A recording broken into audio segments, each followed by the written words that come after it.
یہ بات آپ کو معلوم ہونی چاہیے کہ قرآن مقدس اللہ کے نزدیک اتنی عزت والی کتاب ہے کہ ہر فرشتے کو بھی اس کی تلاوت کی اجازت نہیں،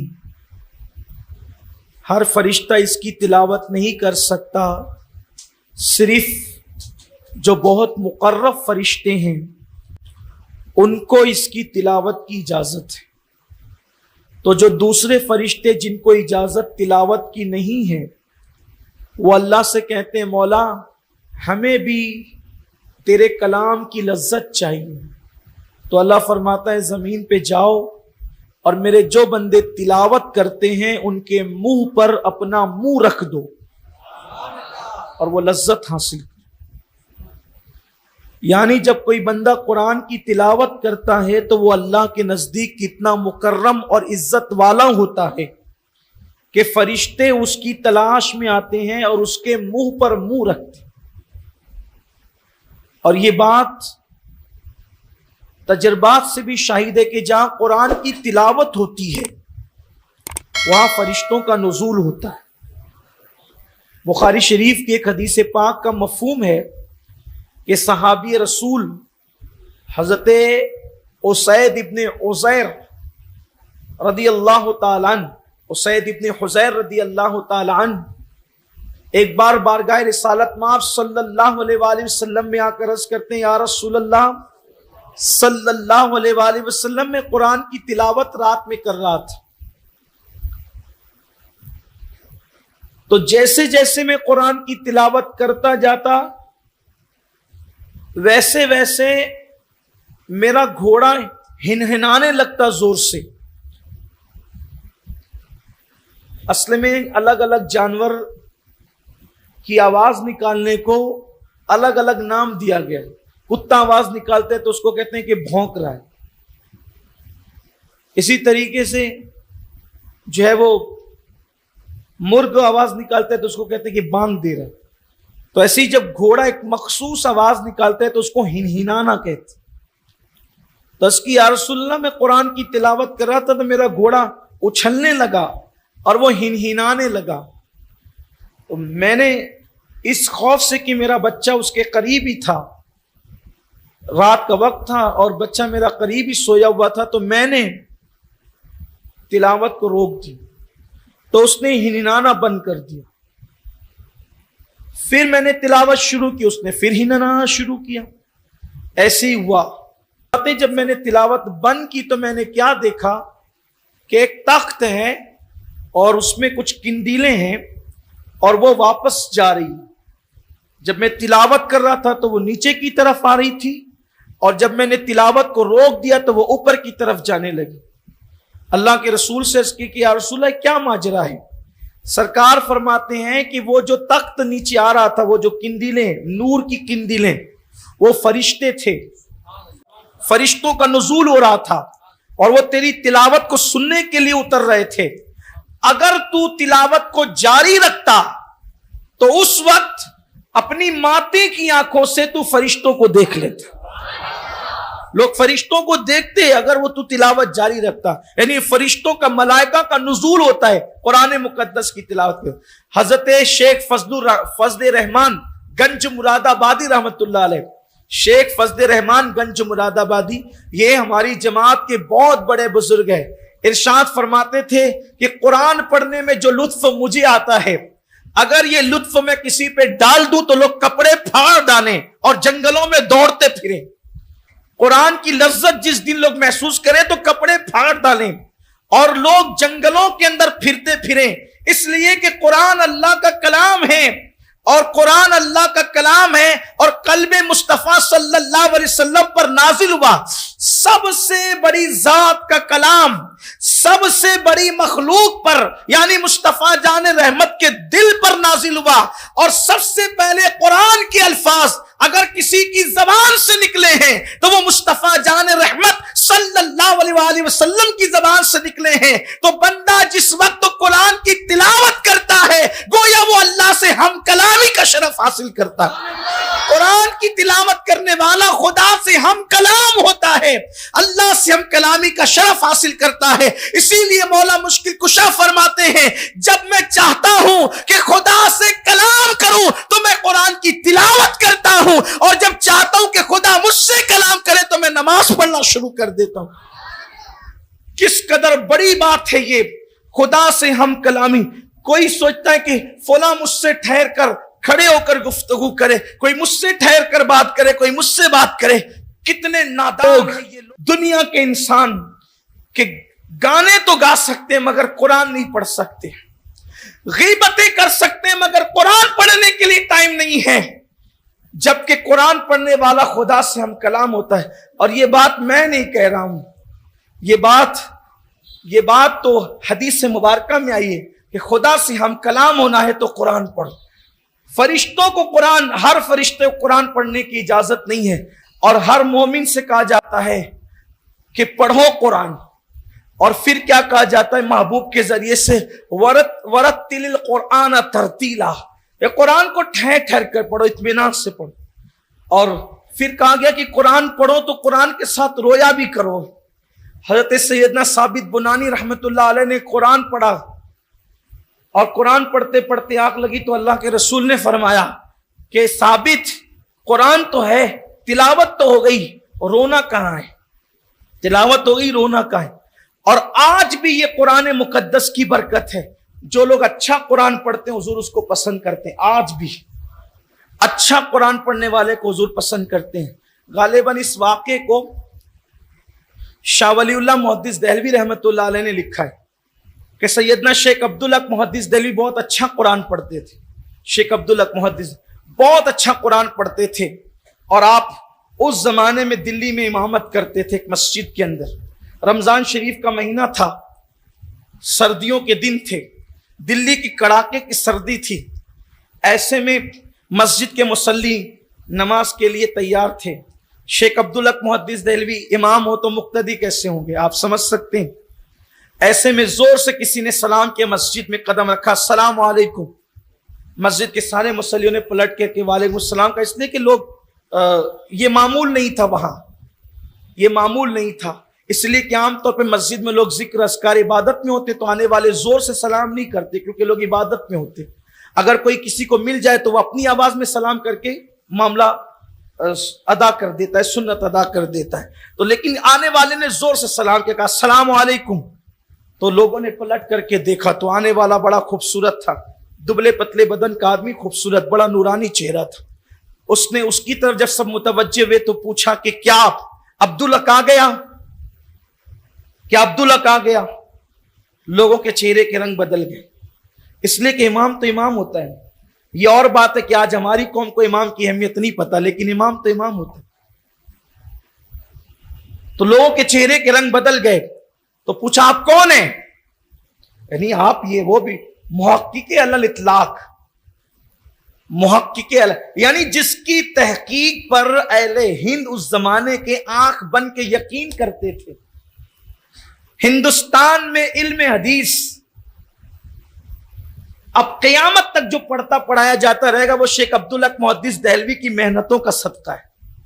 اتنے بڑے اپنے وقت کے محدث، عاشق مدینہ، محقق علی الاطلاق شیخ عبدالحق محدث دہلوی، ان کو اللہ کے رسول نے پیدا ہندوستانی میں ہوئے ہیں، لیکن پھر مدینہ شریف چلے گئے تھے، حضور نے کہا کہ ہندوستان چلے جاؤ، وہاں بڑے فتنے ہیں، ذرا کام کرو جا کے دین کا۔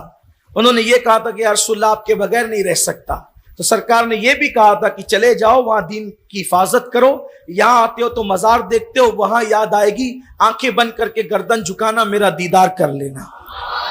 یہ شیخ عبدالحق محدث دہلوی۔ تو شیخ صاحب کا نام لیکن آنے والا کہتا ہے کہ عبدالحق آ گیا عبدالحق تمہارا امام۔ لوگوں نے کہا کون ہے آپ؟ تو پھر آپ نے فرمایا آنے والے نے کہ میں ابو ہریرہ ہوں، اور مجھے حضور نے بھیجا ہے کہ جا کر کے پوچھو کہ عبدالحق آیا کہ نہیں آیا، اس لیے کہ آج اس سے قرآن سننا ہے، وہ قرآن بہت اچھا پڑھتا ہے۔ آج بھی اگر کوئی قرآن دل سے پڑھنے والا ہو، حضور علیہ الصلوۃ والتسلیم جو ہے وہ قرآن مقدس پڑھنے والوں کو کیسا نوازتے ہیں، اور حضور علیہ السلام کو اچھا پڑھنے والوں سے قرآن سننا بہت پسند تھا۔ حضرت عبداللہ ابن مسعود سے فرماتے تھے، ابن مسعود ذرا قرآن سنا، وہ کہتے تھے یا رسول اللہ قرآن آپ پہ نازل ہوا ہے، آپ سے اچھا قرآن کون پڑھ سکتا ہے؟ حضور فرماتے ہیں مجھے اچھی آواز والوں سے قرآن سننا پسند ہے، لیکن آج میرا عنوان یہ نہیں، میں نے صرف تمہید کے طور پر عرض کیا، اس لیے کہ آج قرآن ویسا پڑھا نہیں جا رہا ہے، قرآن پڑھنے کا شوق ختم ہے، ہر چیز کے لیے ٹائم ہے، قرآن کے لیے ٹائم ہے۔ اور بات یہ ہے کہ صرف قرآن کو تلاوت کی نیت سے پڑھیں تو بھی دل کا زنگ دور ہوتا ہے، ثواب ملتا ہے، لیکن قرآن کو اگر غور سے پڑھا جائے، اس میں غور کر کے پڑھا جائے، فکر کر کے، قرآن کہتا ہے افلا تعقلون، کیا تم قرآن میں عقل سے کام نہیں لیتے؟ قرآن میں تم عقل سے کام نہیں لیتے؟ افلا تتدبرون، کیا تم قرآن مقدس کے اندر تدبیر سے کام نہیں لیتے؟ اسی طرح سے قرآن نے کئی مقام پر کیا تم قرآن میں غور نہیں کرتے، قرآن میں فکر نہیں کرتے؟ وجہ کیا ہے؟ اس لیے کہ کتاب کی ایک خاص بات ہوتی ہے، کتاب کی خاص بات ہوتی ہے، جو بھی کتاب ہوتی ہے وہ کسی عنوان کی ہوتی ہے، جو بھی کتاب ہوتی ہے وہ کسی عنوان کی ہوتی ہے۔ کتاب لکھنے کا طریقہ یہ ہے کہ عنوان کے متعلق نام ہوتا ہے، پہلی بات، دوسری بات اس کی تمہید ہوتی ہے، تیسری بات اس کے مضامین ہوتے ہیں، اور چوتھی بات اس کا نچوڑ ہوتا ہے۔ لیکن یہ انسان کا اسلوب تحریر ہے، قدرت کے یہاں چونکہ یہ کتاب قدرت کی ہے، انسان کی کتاب نہیں ہے، تو قدرت نے اپنے انداز سے اپنی شان کے مطابق اس کو نازل کیا۔ اس کے اندر کوئی عنوان خاص نہیں ہے، حالانکہ اس کا عنوان کوئی انسان ہے، یہ انسانوں کے لیے نازل ہوئی، لیکن کوئی ایک عنوان خاص نہیں ہے۔ اس قرآن کی شان یہ ہے، دھیان دیں آپ، اس قرآن کی شان یہ ہے کہ ایک آیت میں 3 مضامین، 6 مضامین، 10 مضامین تک بیان کیے گئے اس آیت میں، اور پھر ایک آیت میں، اور پھر اس قرآن کی شان یہ ہے کہ قرآن مقدس اتنی آسان زبان میں بات کرتا ہے کہ اگر چھوٹا سا بچہ ہو، کسان ہو، راستے میں جھاڑو دینے والا ہو، وہ بھی سمجھ جاتا ہے، اتنی آسان زبان میں بات کرتا ہے۔ پھر قرآن کبھی اتنا مشکل کر دیتا ہے کہ علماء بھی رات بھر ڈکشنریاں کھول کر بیٹھتے ہیں، پھر کبھی اتنی مشکل کر دیتا ہے کہ لوگ سر سجدے میں رکھ کر کہتے ہیں کہ اب یہاں تک ہماری رسائی نہیں۔ جیسے مثال کے طور پہ قرآن کہتا ہے الف لام میم، وہاں جبریل بھی حیرت سے تکتا ہے، یہ کیا کلام ہے؟ سدرۃ منتہا پر رہنے والا بھی حیرت زدہ ہے، لانے والا حیرت زدہ ہے، یہ کیا ہے؟ الف لام میم، الف لام را، یہ کیا ہے؟ یہ کیا ہے؟ لیکن یہ بھی حیرت کی بات ہے، جہاں جبریل حیرت زدہ ہے وہاں صاحب قرآن مسکراتے نظر آتے ہیں اور فرماتے جبریل حیرت میں نہ پڑیے، میرے اور میرے خدا کے درمیان ایک راز ہے۔ دیکھا، اتنا آسان کر دیا کہ کسان بھی سمجھ لیے، اتنا مشکل کیا کہ پھر کبھی علماء بھی ڈکشنری لینے لگے، پھر اتنا مشکل کیا کہ سارے بندے کہنے لگے ہمیں کچھ نہیں پتا، سبحانک لا علم لنا الا ما علمتنا۔ یہ قرآن ہے، قرآن ہمارا ماضی بھی ہے، قرآن ہمارا حال بھی ہے، قرآن ہمارا مستقبل بھی ہے۔ اللہ کی کتاب کو تھامو، یہ عالمی منشور ہے۔ لوگ کہتے ہیں مسلمانوں کا سب لٹ گیا، لٹ رہا ہے، تباہ ہو رہا ہے۔ دنیا کے ممالک پر جب تفسیریں ہوتے ہیں، بڑی بڑی کانفرنسیں ہوتی ہے، تو بڑے بڑے مفکرین یہ کہتے ہیں کہ مسلمانوں کو اپنے لیے کوئی لاہ عمل تیار کرنا چاہیے تاکہ وہ ترقی کرے۔ بس تھوڑی سی بات اس پہ کر کے بات ختم کرنا چاہتا ہوں، اس لیے کہ دعا کے لیے آئے ہیں، مگر قرآن سے اللہ کرے ہمارا رشتہ مضبوط ہو۔ کم سے کم قرآن مقدس کا ایک صفحہ ہی پڑھ کر سویا کریں، عادت بنائیں، اور ترجمے کے ساتھ پڑھیں، اس میں تھوڑا سا غور کریں، سوچیں کہ اللہ اپنے کیا کہہ رہا ہے۔ اور ایک خاص بات یہ ہے، ہر سال یہ پیغام دیا جاتا ہے، بلکہ اکثر محفلوں میں کوشش کی جاتی ہے کہ پیغام دیا ہے، نزول قرآن بند ہوا ہے، نزول قرآن بند ہوا ہے۔ معنی نزول قرآن ابھی بھی بند نہیں ہوا، ابھی بھی وہ جاری ہے۔ یعنی اگر کوئی قرآن میں آج بھی غور کرنے بیٹھے تو قدرت کی طرف سے اب بھی اس کا فیضان انسان کے دل پہ نازل ہوتا ہے۔ یہ خاص بات ہے، یہ کسی کتاب کے لیے نہیں ہے، یہ صرف اللہ کی کتاب کے لیے۔ مانیے قرآن آج بھی دلوں پہ نازل ہو رہے ہیں اور قیامت تک نازل ہوتے رہیں گے، اس کی کوئی حد نہیں ہے، اس کا کوئی شمار نہیں۔ تو لوگ کہتے ہیں، مفکرین کہتے ہیں، بڑے بڑے دانشور کہتے ہیں کہ مسلمانوں کو چاہیے کہ کامیابی کے لیے کوئی لاہ عمل تیار کرے۔ ادھر قتل ہو رہا ہے، ادھر آبروئیں لٹ رہی ہے، گھر جل رہے ہیں، تباہی ہے، بربادی ہے، ظالم حکمرانوں کا تسلط ہے۔ ایسے میں مایوسی کی باتیں آج کل اب زیادہ ہو رہی ہیں، یہ چلا گیا اور وہ آ گیا اور اس کا کیا اور اس کا کیا۔ ہمیں کوئی مایوس ہونے کی ضرورت نہیں، پہلی بات۔ دوسری بات یہ کہ یہ جو بات کہی جاتی ہے کہ لاہ عمل تیار کرو، بیٹھے مسلم دانشوران بیٹھیں، مفکرین بیٹھیں، مدبرین بیٹھیں اور لاہ عمل تیار کرو، یہ بچکانہ بات ہے۔ مسلمانوں سے کہا جاتا ہے لاہ عمل تیار کرو، کوئی لاہ عمل تیار کرنے کی ضرورت نہیں ہے، اس لیے کہ لاہ عمل کی ضرورت اس قوم کو ہوتی ہے جس کے پاس لاہ عمل ہوتا نہیں۔ ہمیں تو ہمارے نبی نے آج سے 1450 سال پہلے 1450 سال پہلے قرآن کی شکل میں مصطفیٰ جان رحمت نے لاہ عمل پیش کر دیا۔ لاہ عمل ہمارے پاس ہے، اب صرف عمل کی ضرورت ہے، اب صرف عمل کی ضرورت ہے۔ اب یہ عالمی منشور کیسے ہے؟ صرف چند نمونے پیش کر کے بات ختم۔ یہ عالمی منشور کیسے ہے؟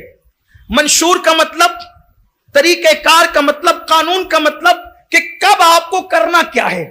اس لیے کہ سب رونا رو رہے ہیں، یہ ہو گیا، یہ ہو گیا، ارے کریں کیا؟ کرنا کیا ہے؟ کیا کرنا ہے ہمیں؟ تو اب آئیے ذرا قرآن میں چیک کرتے ہیں۔ یہ عالمی منشور ہمیں سیاست سے لے کر ریاست تک، بازار تک، غلامی تک، امامت تک، سیادت تک، قیادت تک، سپہ سالاری تک اور نمازوں کے نظام سے لے کر حج کے نظام تک کیا منشور عطا کر رہا ہے۔ قصور تو اپنا یہ کہ ہم نے نہیں پڑھا۔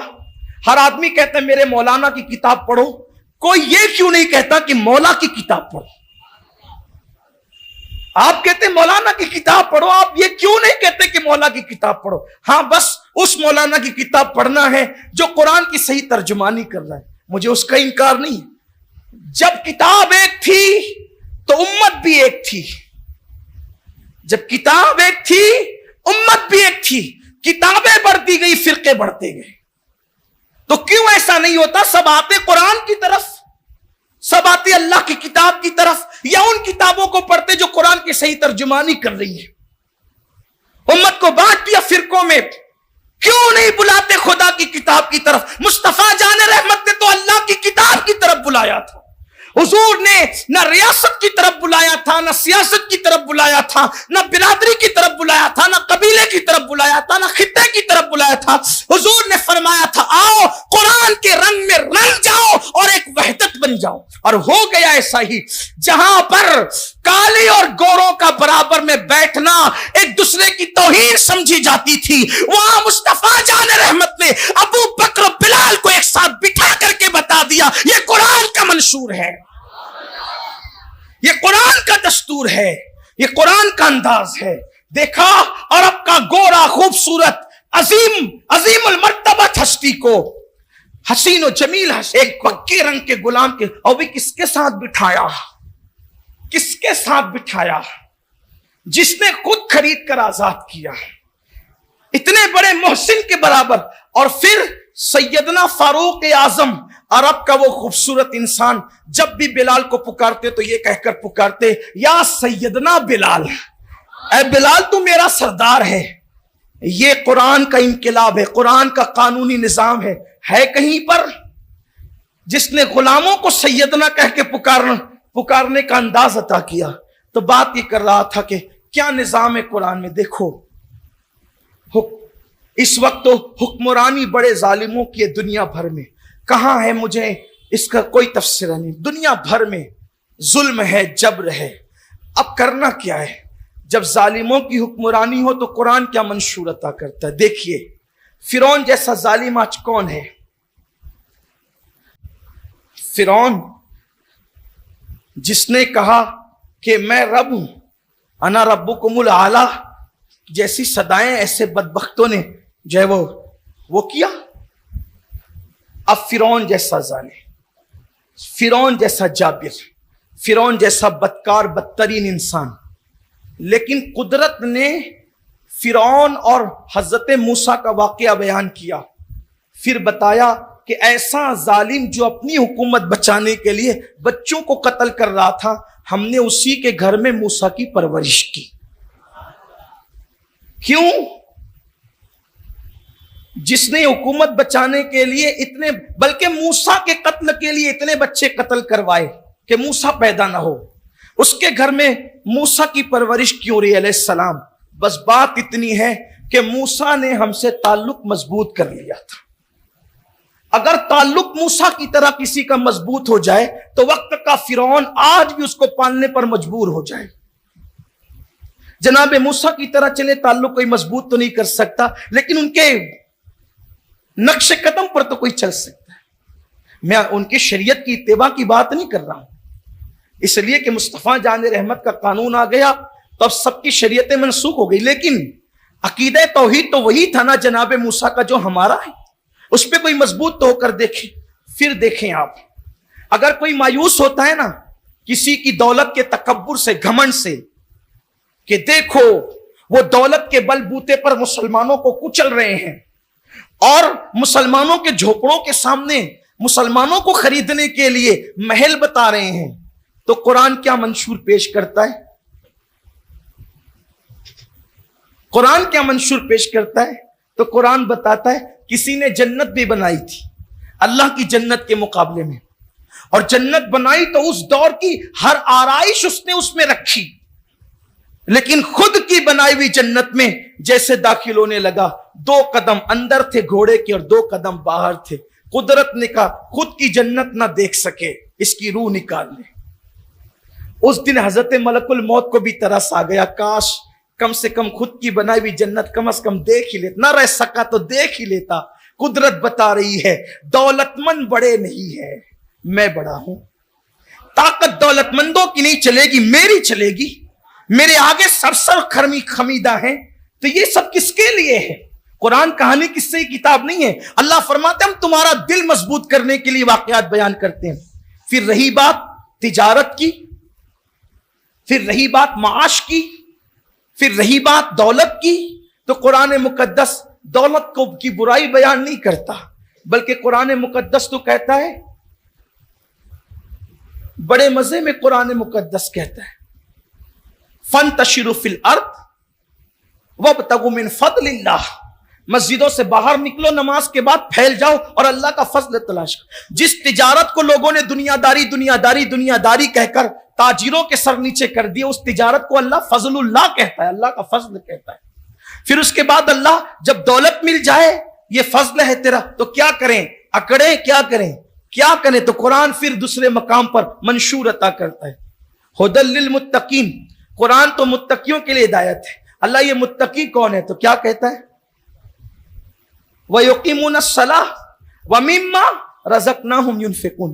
ایمان لانے کے بعد یؤمنون بالغیب، ایمان لانے کے بعد وَيُقِيمُونَ الصَّلَاةَ، نماز قائم کرتے ہیں. دولت پہ اکڑتے نہیں، نماز قائم کرتے ہیں. یہ نماز قائم کرنا بھی ایک بڑا عنوان ہے، انشاءاللہ پھر کسی بس اتنا کہہ دیتا ہوں، نماز کے شرائط کے مطابق نماز ادا کرتے. یا تو نماز پڑھنی بھی نہیں آتی. وَمِمَّا رَزَقْنَاهُمْ يُنْفِقُونَ، اور اللہ کی دی ہوئی روزی سے لٹاتے ہیں، خرچ کرتے ہیں. اللہ کی دی ہوئی روزی سے، روزی صرف کھانے کی چیز کو نہیں کہتے، ہر ضرورت کی چیز پر اطلاق ہوتا ہے روزی کا. اللہ کی دی ہوئی روزی سے وہ لٹاتے ہیں، دیتے ہیں، خرچ کرتے ہیں. مطلب کیا؟ یعنی کہ مومنوں کو ہر ضرورت کی چیز دیتے ہیں. حتیٰ کہ اگر کوئی مومن ان کے پاس نمک مانگنے آ جائے تو وہ نمک بھی اس کو اٹھا کر دیتے، ضرورت کی چیز دیتے، ہر ضرورت کی چیز اللہ کی راہ میں. تو پھر وہ کیسے رہتے ہیں؟ تو قرآن ایک مقام پہ کہتے ہیں لن تنالوا البر حتى تنفقوا مما تحبون. اس وقت تک تم نیکی کو نہیں پہنچ سکو گے جب تک کہ اپنی پیاری چیز کو اللہ کی راہ میں خرچ نہ کرو. یہ عالمی منشور ہے. کیسے رہیں؟ ایک دوسرے کے ساتھ کیسے رہیں؟ قرآن کہتا ہے انما المؤمنون اخوہ، تمام مومنین آپس میں بھائی بھائی، یعنی تمہارا رشتہ جیسے بھائی کا بھائی کے ساتھ ہوتا ہے ایسا ہونا چاہیے۔ ایک مقام پہ پھر قرآن کہتا ہے بیوی کے ساتھ کیسے رہیں، تو کہتا ہے ہن لباس لکم وانتم لباس لہن، شوہر بیوی کا لباس ہے، بیوی شوہر کا لباس۔ کہ کہتا ہے بات کیسے کریں، منشور عطا کرتا ہے وَقُولُوا قَوْلًا سَدِيدًا، لوگوں سے بات کرو سیدھی سیدھی اچھی میٹھی بات کرو۔ ایک مقام پر فرمایا حضرت لقمان حکیم کے اقوال کو بطور حکایت بیان فرمایا، انہوں نے اپنے بیٹے سے نصیحت کی تھی، میرے بیٹے دیکھو یہ منشور ہے، میرے بیٹے جب کسی سے بات کرنا، کچھ لوگوں کی عادت ہی ہوتی ہے، تھوڑا سا اس پہ آج میں آپ کی توجہ چاہتا ہوں، جب کوئی آتا ہے نا بات کرنے کے لیے تو کوئی موبائل دیکھتے رہتا ہے اور بات کرتے رہتے، ایک نظر اٹھا کے دیکھ لی پھر بات کر، یعنی انسان کی قدر ہی نہیں ہے۔ حضور کی سنت ہے، جو بھی آتا تھا حضور اس کی طرف مکمل مخاطب ہوتے تھے۔ پھر کچھ لوگ ایسے ہوتے ہیں وہ جو ہے نا پیشانی پر بل لے کر کے بات کرتے ہیں، مومن کا انداز نہیں۔ کچھ لوگ اپنے چہرے اتار کر بات کرتے ہیں، کچھ ادھر رک کر کے کچھ ادھر رک کر کے بات کرتے ہیں، یہ اپنی بڑائی کے لیے لوگ کرتے ہیں۔ بڑا وہ نہیں ہے جو قرآن سے پھر گیا، بڑا وہ ہے جو قرآن میں ڈوب گیا۔ یہ کیا تم نے بڑائی کا معیار کا؟ حضور علیہ السلام نے فرمایا جس سے بات کرو اس کی طرف مکمل مخاطب ہو جاؤ۔ کتاب دیکھ کر کسی سے بات کرنا، موبائل دیکھ کر کسی سے بات کرنا، یہ اسلامی انداز گفتگو نہیں۔ حضرت لقمان حکیم کے قول کو قرآن نے بیان فرمایا ہے میرے بیٹے جب بھی کسی سے بات کرنا تو ترش روح ہو کر کے بات نہیں کرنا، چہرہ کھچ کر بات نہیں کرنا۔ قرآن مقدس نے لقمان حکیم کا قول بیان فرمایا، اور قرآن نے پھر واضح کر دیا وَقُولُوا قَوْلًا سَدِيدًا، لوگوں سے بات کرو تو میٹھی بات اتنی میٹھی ہو اپنی کہ وہ حضور فرماتے ہیں اگر زمین پہ کسی جنتی کو دیکھنا ہے، زمین پہ کسی جنتی کو دیکھنا ہے تو اس بندے کو دیکھو جس سے لوگ ایک بار ملے تو ہٹنے سے پہلے تمنا کرے کہ اس کا انداز گفتگو اور اخلاق کتنا اچھا ہے، میں اس سے ایک بار پھر ملوں گا۔ یعنی ہٹنے سے پہلے لوگ تمنا کرے کہ ایک بار، کیا پھول چڑھتے ہیں گفتگو سے۔ حضور فرماتے ہیں ایسا بندہ زمین کے اوپر جنتی ہے۔ لیکن یہاں تو بات کرنے کا سلیقہ بھی ختم ہے۔ کبھی کبھی کوئی ناپسندیدہ شخص بھی آ کر بیٹھ جائے تو اس کو یہ احساس نہ ہو کہ آپ اس کو ناپسند کرتے ہو۔ وَقُولُوا قَوْلًا سَدِيدًا، کتنی مثالیں پیش کی جائیں۔ دیکھیں اگر قرآن کو منشور مان کر کے عمل کر لیا ہوتا طلاق بھی ختم ہو جاتی دنیا سے۔ لوگ ہمیں کیا سکھاتے کہ طلاق نہیں دینا چاہیے، قرآن نے بیان کہا کہ قرآن بیان کر رہا ہے کہ اگر میاں بیوی میں آپس میں اختلاف ہو جائے تو پہلے ہی مار پیٹ مت مچایا کرو۔ دیکھو قرآن کیسے بیان کر رہے، قانون بیان کر رہے۔ قرآن کہتا ہے پہلے ہی مار پیٹ مت مچاؤ، وہ آخری سٹیپ ہے۔ وہ جو بزدل ہوتے ہیں وہ عورتوں کو مارتے ہیں، حضور نے ان کے لیے ہلاکت کی دعا کی ہے، مارنے والوں کے لیے فرمایا پہلی بات یہ کرو اسے سمجھاؤ۔ دیکھیں پہلے سمجھاؤ، قرآن کا آغاز یہاں سے ہوتا ہے۔ میاں بیوی کے جھگڑے کے معاملے میں پہلے اسے سمجھاؤ، سمجھانے کے بعد نہیں مانتی ہے تو پھر قرآن کہتا ہے کہ اس سے بات بند کرو، بستر الگ کرو۔ پھر بھی نہیں مانتی ہے تو پھر اس کو ایسے مارو کہ اس مارنے سے اس پر کوئی نشان نہ پڑے، اس پہ کوئی زخم نہیں آئے، مارنے کا اثر اس کے جسم پہ ظاہر نہ ہو، بلکہ پھر اس کی شراحت کی۔ اچھا ایک خاص وضاحت کر دوں، قرآن کسی چیز کی تفصیل بیان نہیں کرتا، پہلی خاص بات یہ آپ ذہن میں رکھ لیں۔ اٹھائیے قرآن، بس تھوڑی سی بات کرتا ہے پھر آگے بڑھتا ہے، پھر آگے بڑھتا ہے۔ حیران ہے طالب علم قرآن کا، یہ وضاحت کیوں نہیں کرتا؟ یہ وضاحت، پہلی بات یہ وضاحت ہوگی جس بھی بات کی تو کتاب کا حجم بڑھے گا، ایک بات ہے نا۔ اور دوسری بات جب خود ہی وضاحت ہوگی تو پھر کسی کے سمجھانے کی ضرورت نہیں پڑے گی۔ تو قرآن نے اشارے دے کر آگے اس لیے بڑھ گیا کہ صرف قرآن نہیں آیا بلکہ ساتھ میں صاحب قرآن بھی تشریف لائے۔ تو قرآن نے وضاحت نہ کر کے بتا دیا کہ ہم اشارے دے رہے ہیں، اب اس کی وضاحت سمجھنا ہے تو آمنہ کے لال کی چوکھٹ پہ جاؤ۔ یعنی محتاج بنا دیا ہے قرآن سمجھنے کے لیے۔ خود بیٹھ کر کے یہ نہیں کہ ہم وہاں کہاں جائیں، کہ نہیں، ہم اشارے دے رہے ہیں، اجمال دے رہے ہیں، اب اس کی تفصیل چاہیے تو مصطفیٰ جان رحمت کی چوکھٹ پر جاؤ۔ اسی لیے فرمایا قد جاءکم من اللہ نور وکتاب مبین، تمہارے پاس نور بھی آیا اور کتاب بھی آئی، لیکن کتاب آئی، نور بھی آیا ساتھ میں، تو ان کے پاس جاؤ۔ اسی لیے تفصیل سمجھنے کے لیے صحابہ بارگاہ رسالت میں جاتے، آج بھی تفصیل سمجھنا ہے تو قرآن اشارے دے کے آگے بڑھتا ہے۔ تو عرض یہ کر رہا تھا کہ قرآن نے کہا کہ پھر اس کو اس طرح مارو۔ اب مارو کس طرح؟ حضور نے فرمایا مسواک سے مارو۔ کس سے مارو؟ ڈنڈے سے نہیں، پٹے سے نہیں، چپل جوتے سے نہیں۔ قرآن کہتا ہے آخری سٹیپ ہے، پہلے بات بند کرو، نہیں مانتی ہے، پہلے سمجھاؤ، نہیں مانتی، بات بند کرو، بستر رکھ کرو، پھر اس کو مارو۔ مارنے کی نوبت ہے مسواک۔ اب مسواک کے لیے قانون دے دیا حضور نے، فرمایا چھوٹی سے چھوٹی چھنگلیا کی طرح ہو اور موٹی سے موٹی انگوٹھے کی طرح ہو۔ اس سے موٹی مسواک سنت کے مطابق نہیں ہے۔ مطلب کوئی کتنا بھی آدمی موٹی استعمال کرنا چاہیں تو وہ انگوٹھے سے موٹی استعمال، کیونکہ وہ سنت کے مطابق کم، چھوٹی سے چھوٹی۔ کچھ لوگ اتنی باریک لے کر کے منہ میں دبا کے گھومتے، ایسا لگتا ہے کہ خلال تو نہیں کر رہا ہے۔ یہ سب اپنی مرضی پہ چلنا ہے۔ اتنی باریک مسواک نہ ہو، مسواک کم سے کم آپ کی چھنگلیا کی طرح، زیادہ سے زیادہ آپ کے انگوٹھے مارو مسواک سے۔ اب بتائیں یہ انگوٹھے کی مسواک، اور پھر یہ بھی ہے کہ یہ مسواک اتنی چھوٹی ہو جائے کہ استعمال کے قابل نہ رہے تو رکھ دو۔ بڑی سے بڑی کتنی ہوگی؟ نئی جب مسواک آئے گی، چلے کوئی سوچے کہ چلے مسواک اسے مارنا تو نئی لا کے مارے، تو بڑی سے بڑی پھر فرما دیا کہ ایک بالش تو ہونی چاہیے، ایک بالش سے بڑی نہیں ہو سکتی مسواک۔ اب ایک بالش تو کیوں انگوٹھے کے مطابق ہو تو کیا مار پڑے گی؟ یہ ہے اسلامی اصول۔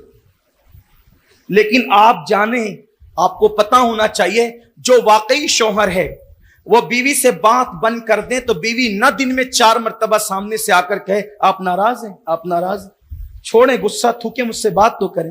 یہ عورتوں کا مزاج ہے، وہ شوہر کے بغیر نہیں رہ سکتی۔ اسلام نے اتنی بات بتائی، کوئی اسی پہ عمل کر لیتا، لیکن نہیں کرتے۔ شروعات ہی مار پیٹ سے ہوتی ہے اور اختلافات کی آگ لگتی ہے۔ یہ قرآن کا منشور ہے۔ ہم نے قرآن کو کیا سمجھا؟ تیجے پہ پڑھی جانے والی کتاب، 40 سے پڑھی جانے والی کتاب، بیٹی کے جہیز میں دی جانے والی کتاب، اور جھگڑے کے اندر جس کی قسم کھائی جائے وہ کتاب۔ لا قرآن، ممبر پہ چل کے قرآن اٹھا، یہ ہے۔ سیاسی لیڈران اسٹیج پہ کہتے ہیں تو اس سے کہو کہ وہ ممبر پہ چڑھ کے قرآن اٹھائیں، جھگڑے والے راستے میں کہتے ہیں ممبر پہ چڑھ کے اس کو وہ لوگ قرآن اٹھائیں۔ او ممبر پہ قرآن اٹھانے والوں، قرآن پڑھنے کے لیے کتنی بار اٹھائے یہ بتا، قرآن پڑھنے کے لیے کتنی بار اٹھائے یہ بتا۔ قرآن قسم کے لیے رہ گیا، قرآن جہیز کے لیے رہ گیا، قرآن صرف تیجی اور 40ویں کے لیے رہ گیا۔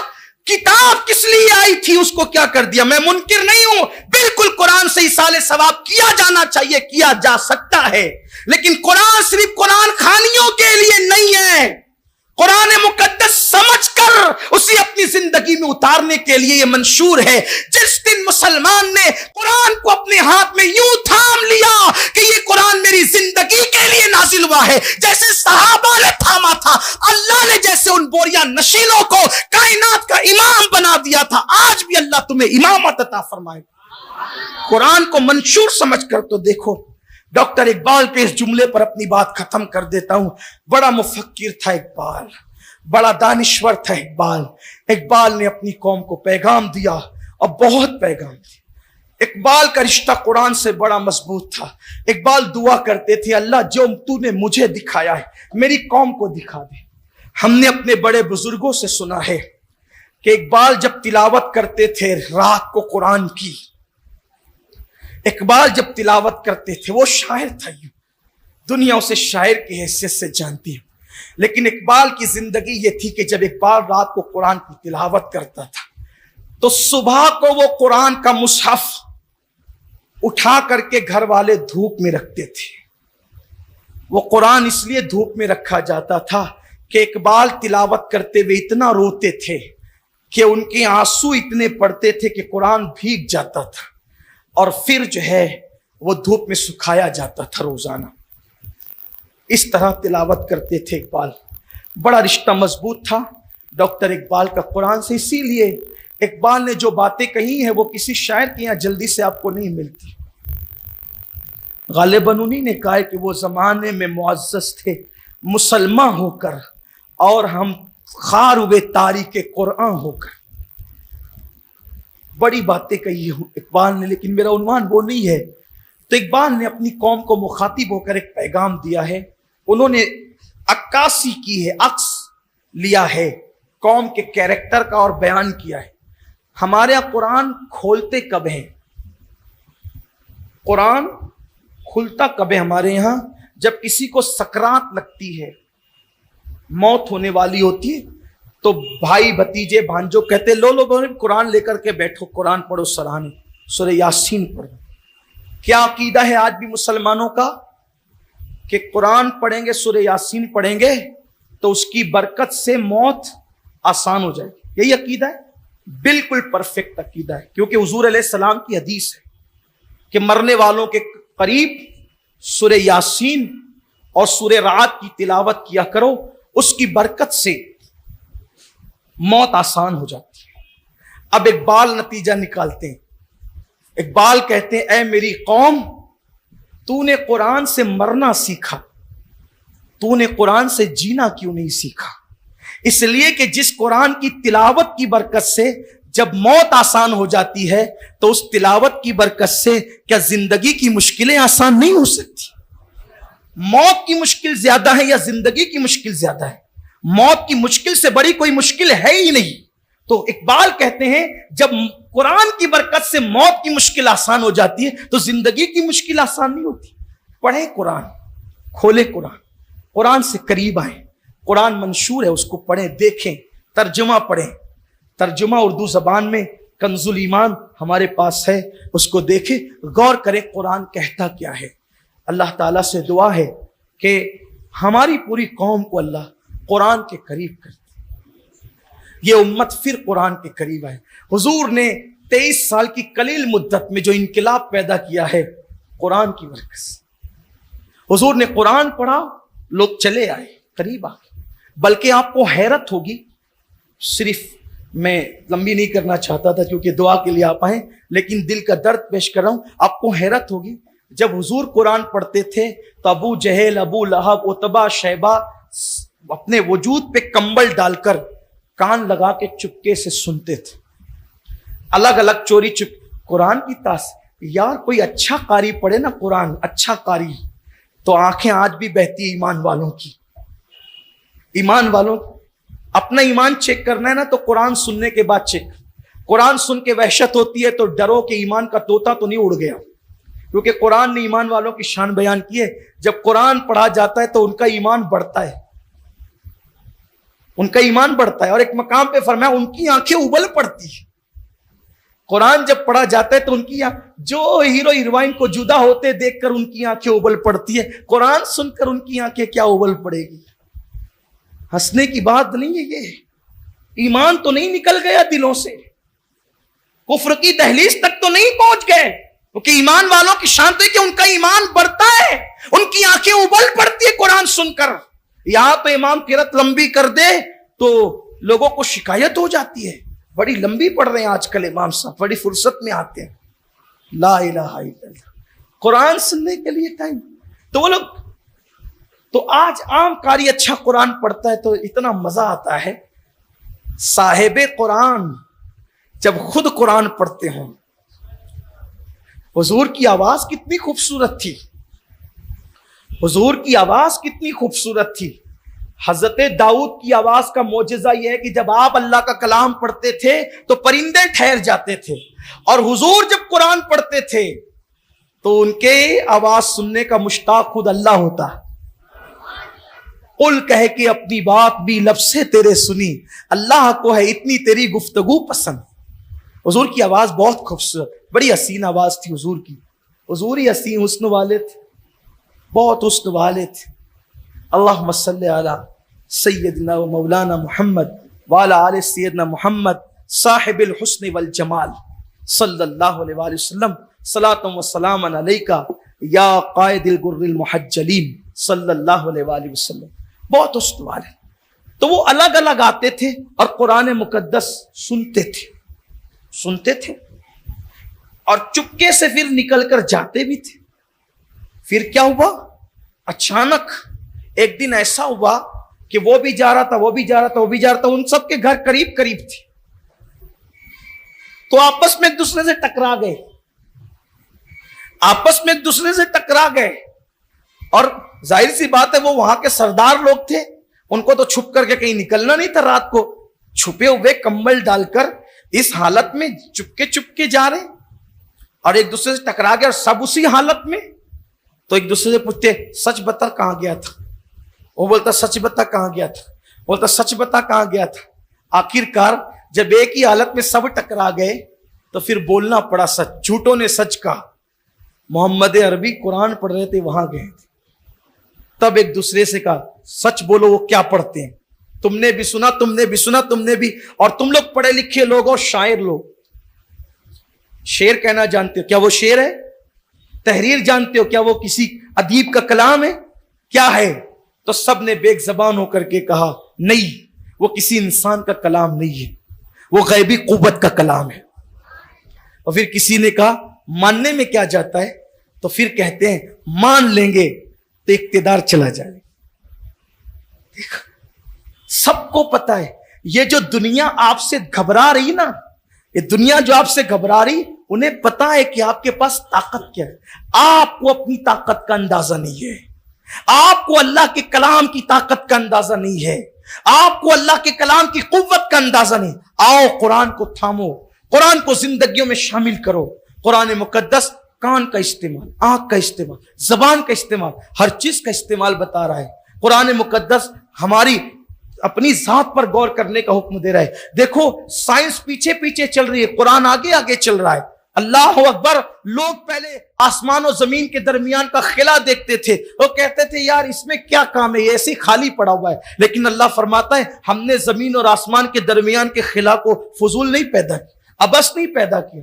قرآن بتاتا ہے یہ جو رات و دن آتے جاتے ہیں اس میں اللہ کی حکمتیں ہیں، یہ صبح و شام آتے جاتے اس میں اللہ کی حکمتیں ہیں، یہ تاروں کی پیدائش میں اللہ کی حکمتیں ہیں. یہ سب قرآن نے گفتگو کی ہے، ہم نے چھوڑا، دوسروں نے اس پہ غور کیا. آئیے پھر قرآن کی طرف پلٹیے. اللہ سے دعا ہے اللہ سب سے پہلے مجھے اور آپ سب کو قرآن اور صاحب قرآن سے اپنے رشتے کو مضبوط کرنے کی توفیق عطا فرمائے. گفتگو کے درمیان اگر کوئی غلطی ہو گئی اللہ اپنے حبیب کے صدقے تو پھر معاف فرمائے.